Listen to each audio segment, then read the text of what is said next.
त्यांना सगळं सांगावंच लागलं.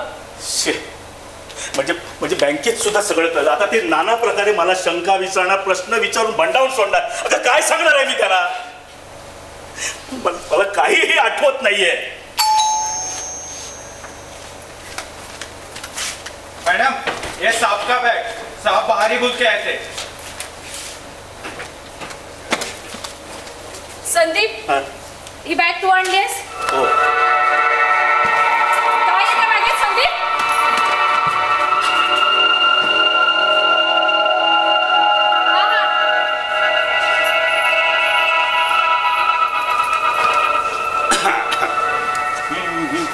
संदीप, काय होतं त्या बॅगेत? कुठल्या बॅग? त्या बॅगेत? अगं पुस्तक. पुस्तक? हो. अगं क्राईम स्टोरीज आहेत. सेल लागला होता, चांगली घेतली म्हणून घेऊन टाकलं. पण जरा जड होतं म्हणून ती हँडबॅग घेतली बस.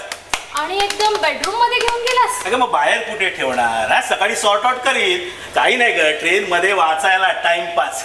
अच्छा. बाय द वे, तुला कधीपासून आवडायला लागल्या क्राईम स्टोरीज? अगं काय, हल्ली बँकेत जो उठतो तो वाचत सुटतो. म्हटलं आपण पण ट्राय करावं. आणि हल्ली सगळीकडे प्रचार चाललाय ना. कसला रे, कसला? हेच, वाचाल तर वाचाल. अच्छा, म्हणजे वाचण्यासाठी वाचायचा प्रयत्न चाललाय तर? Yes, correct. गुड. कोणाला फोन करते? Police station. अगं कशाला? आता मी आलोय ना पोलीस तू स्टेशन. आलास ते त्यांना कळवाय. Hello, Andheri police station. मी मिसेस दिवाडकर बोलते. इन्स्पेक्टर जयदीप शिर्के आहेत का? नाही तर ठेव ना. हॅलो, नमस्कार शिर्के साहेब, मी मिसेस दिवाडकर. साहेब, काल माझे मिस्टर घरी आले नाहीत अशी कंप्लेंट केली होती. हो बरोबर. साहेब, ते आत्ताच घरी आले, तेच कळवायला कॉल केला. हो सुखरूप आहे. काय झालं? अहो, त्यांचा मोबाईल चोरीला गेलाय आणि त्यांना बाहेरून माझा फोन लागत नव्हता. हो. एनिवेज, मी माझी तक्रार मागे घेते. आणि हो, आपल्या सहकार्याबद्दल आभार. ओके. आता तो इन्स्पेक्टर इथे येऊन माझी झाडाझडती घेणार. काय सांगणार आहे मी त्याला? हा, काय सांगणार? कुठे होतो मी 24 तास? कुठे होतो? काय गायब झालं होतो? काय झालं? काय होतं माझं? असं मला आठवत नाही. तू पोलीस स्टेशनला कसा फोन करतेस? संदीप, तू जरा थंड डोक्याने विचार कर ना. बरं, हे सगळं जाऊ दे. मला असं वाटतं तू आज जाऊन आराम करावास. You look tired. मी आज जेवणाचं बघते. एक मिनिट बघ माझ्याकडे. अगं माझ्या कपड्याकडे बघ. जरा तरी सुरकुत्या पडल्यात का तुला? दिसतायत? तू काय सिद्ध करू पाहतोयस? हेच की, हे कपडे मी आजच घातलेत. म्हणजेच याचा अर्थ संदीप, तू काल रात्रीपासून आज संध्याकाळी 7 वाजेपर्यंत घरी आला नव्हतास. याला मी स्वतः साक्षीदार आहे. आणखी काय पुरावा हवाय तुला? सुभेदा, 10 वर्ष झाली आपल्या लग्नाला. कधी तुला न सांगता कुठे गेलोय? तुझ्यापासून कुठली गोष्ट लपवली आहे? रोज बँकेतून किती वाजता निघतोस? 6 वाजता. तुझे साहेब सांगत होते तू 5 वाजता निघतोस. नाही, साहेब 5लाच निघतात. साहेब 5ला निघतात. आम्ही सगळे 6ला निघतो. काय खरं नाही वाटत? मी कुठे काय म्हंटल? जा, आज जाऊन आराम कर. चल.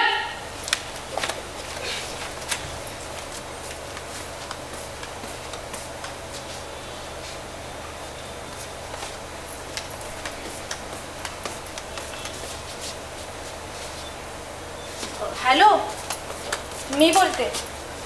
हां, संदीप 7 वाजताच घरी आला. हां, म्हणजे त्याला काही आठवत नाहीये. सगळं इराणबद्दलच बोलत होता. अहो, मी कोण, इम्तियाज कुठे, काय असंच चालू होतं. नाही, ओळख पटली, पण गेले 24 तास कुठे होतो हे काही त्याला आठवत नाही.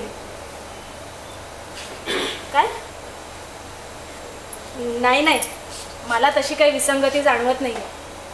पण थोडा मेंटल प्रॉब्लेम. पण प्लीज तुम्ही जरा घरी येऊन जा. हो, मी तुमची वाट बघते. ओके. कोणाचा फोन होता का? कुणाचा नाही. कुणाचा फोन होता? कुणाचा नाही म्हटलं ना. मला जेवण करायचं. अरे पण तुला सांगायला काय झालं सुबे?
बोला.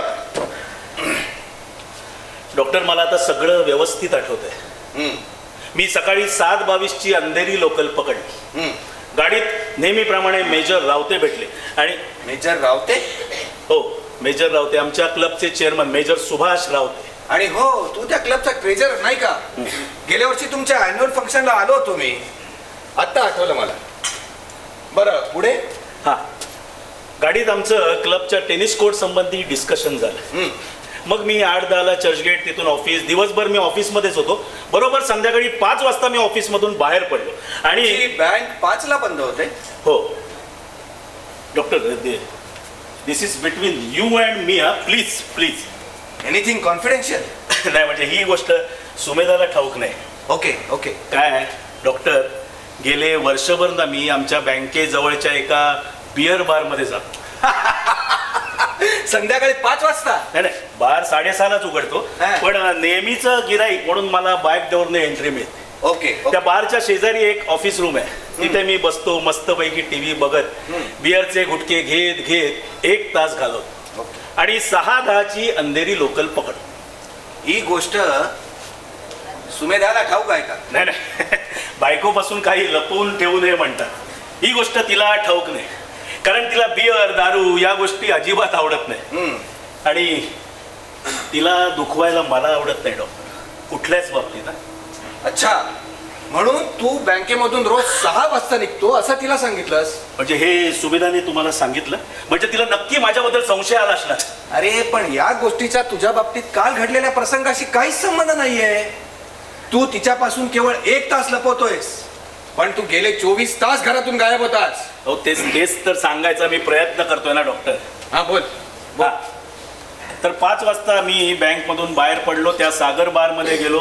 बॅक डोअरने एंट्री घेऊन शेजारच्या रूम मध्ये गेलो. तिथे बारचा मालक डेव्हिड, त्याने माझं नेहमीप्रमाणे मस्त स्वागत केलं. मी एक बिअर मागवली, एक सँडविच मागवलं. आमच्या मस्त गप्पा झाल्या. कुणाशी? हो, तो बारचा मालक डेव्हिड आणि त्याची बहीण रोजी. अच्छा, ती दोघं तो बार चालवतात. Okay okay okay. डॉक्टर, रोजी खूप चांगली मुलगी आहे. I see. नाही म्हणजे तसं काय नाही, आमच्या खूप गप्पा झाल्या. गप्पात कसा वेळ निघून गेला कळलं देखील नाही. Okay okay. डॉक्टर, तिथे जवळच एक चर्च आहे. तिथे बरोबर 6चे टोले पडले आणि मी तडक चर्चगेट स्टेशनच्या दिशेने निघालो. आणि मध्येच त्यापूर्वी काय झालं त्यापूर्वी? म्हणजे मी चर्चगेट स्टेशनकडे जायला निघालो आणि सहजच माझी नजर त्या राजाबाई टॉवरच्या अजस्त्र घड्याळाकडे गेली. ते घड्याळ, त्याचे ते काटे डॉक्टर बघून मला कसला तरी विचित्र भाग.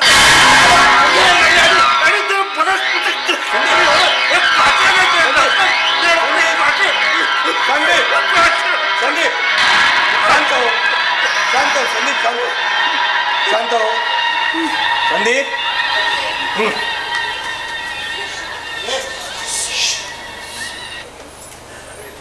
तुला चर्चगेटला गेल्याचं आठवतंय? चर्चगेटला? नाही, प्लॅटफॉर्म आठवतं. ती 6:10ची गाडी आठवते. तुला गाडीत चढल्याचं आठवतंय?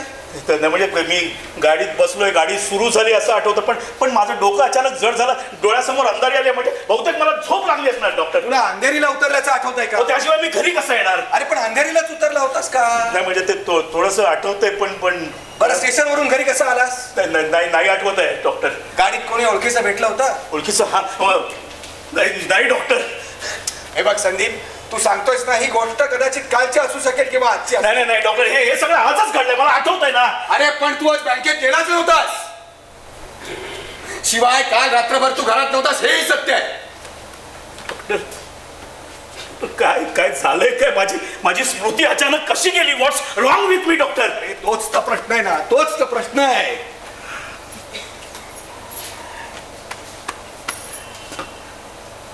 पण सुटेल, हे कोडं सुटेल. तू एक काम कर, मी तुला एक गोळी देतो.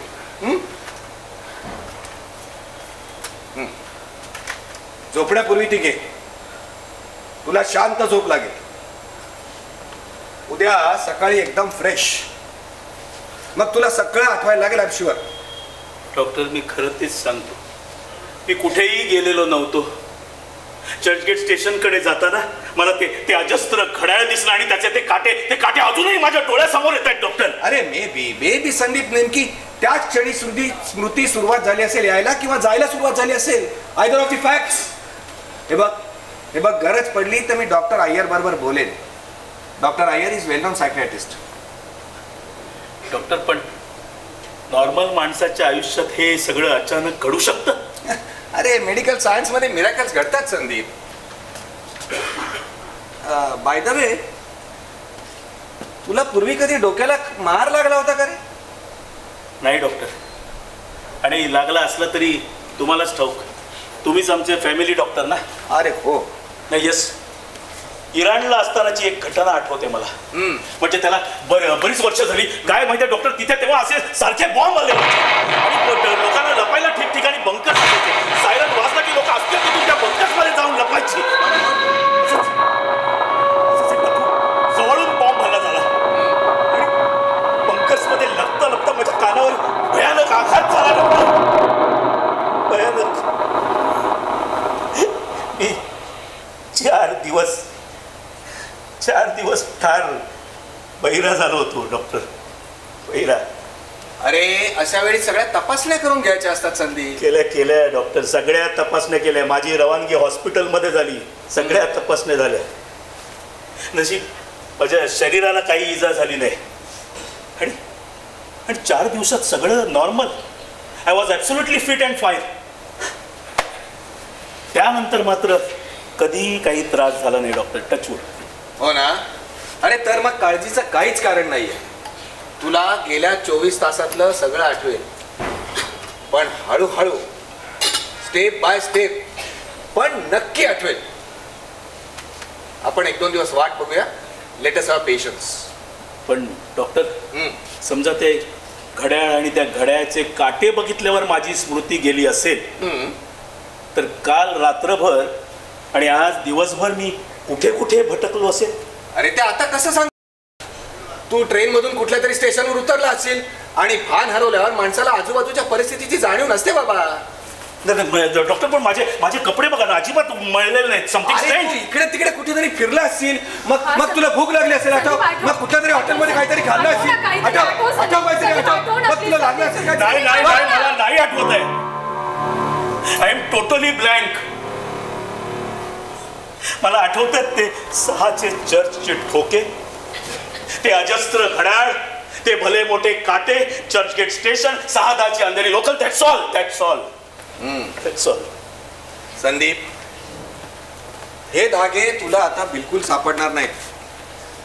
कोणत्याही गोष्टीची सुसंगती लागणार नाही. You are not in a proper state of mind. Sumedha, तू याला जेवायला वाट. मी दिल्यात त्या गोळ्या दे आणि गोळी घेऊन तू शांतपणे झोप. डॉक्टर, जा आतमध्ये जाऊन आराम कर. जा जा.